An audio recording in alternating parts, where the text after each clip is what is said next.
One, boost ignition, and liftoff of the Space Shuttle Discovery, returning to the space station, paving the way for future missions beyond.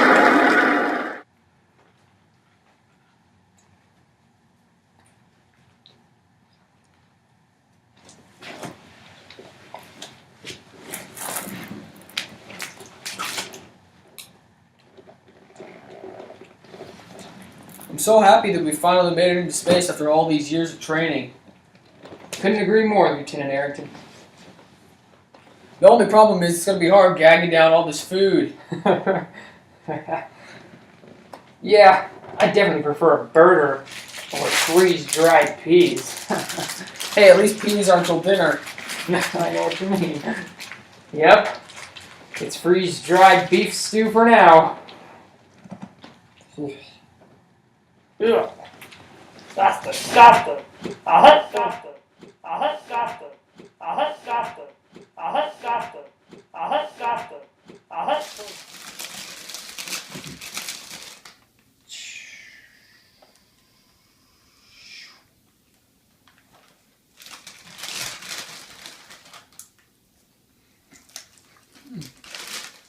This beef isn't too bad, but I think it's stupid we can only eat all these foods high in iron.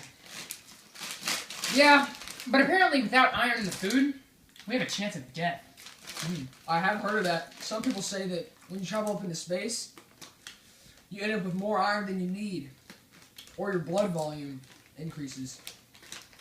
Yeah, I mean, it kind of freaks me out because of the test that they were running on some of the astronauts last year.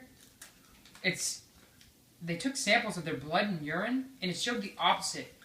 And it may be a concern for extended spaceflight with too little iron and not too much iron.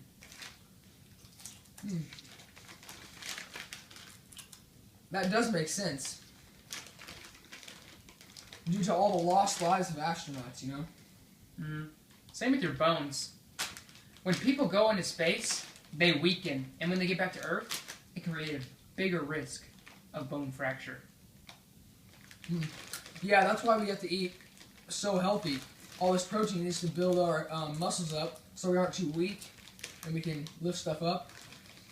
And when we get all this calcium is to keep up our bones. It's so funny. Evan, remember that joke you told me a few days ago? Oh yeah. Just before we lifted off, it's just... That's how we're gonna turn up when we get back. You I know? know, just saying, flat as a beef stew. So ooey. Yeah, well, as I was saying, all the calcium is to build up our bones. So when we get back, like you said, it doesn't. So we don't have like bone fractures and all that. Yeah. I mean, most people think that when we are in space, you know, you can just eat the same stuff as you do down on Earth. But people are just totally wrong about that. And they have to definitely have the food prepared. And it takes a long time of training to eat this poop. I mean, Yeah.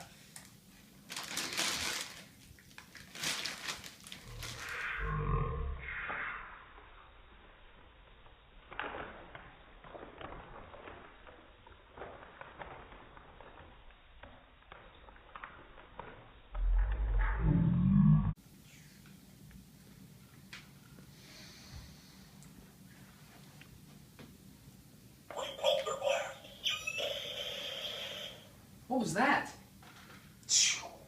I'm not sure. Maybe it's a malfunction in this helmet.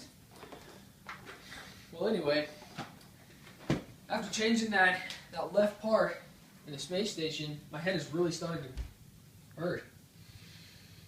Well, you want some Advil? Oh, it's not effective in space. Why's that? Well, when the medication is took on Earth, many of the digestible organs, like the liver and the stomach and the intestines, aren't effective. So, when you go up into space, all the physiological changes that are put into effect, the medication just doesn't work. It's not. Wow. I would have never known that, Lieutenant Arrington. Well, I do have one question for you that you probably do know. And what's that? Well, when we go up into space, does the gravity affect the food? Well, Evan, that isn't entirely true. When people digest food items in space with no gravity, there are muscles that protect the food from floating around in your stomach. So no, it doesn't really affect your eating. Oh, that's good to know.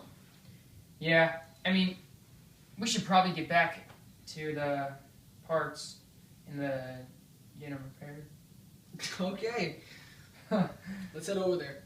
Ah, man, let's go. Are you okay? You've been hit by a smooth criminal.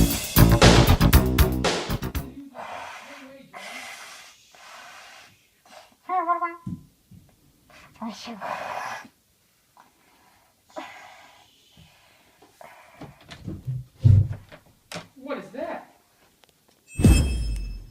All right, who's going in there to check it out? Rock, paper, scissors? Let's go. All right.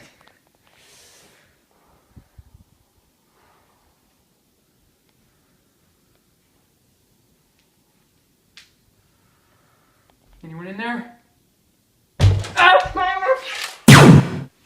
Robert, are you okay? Oh, I can't breathe.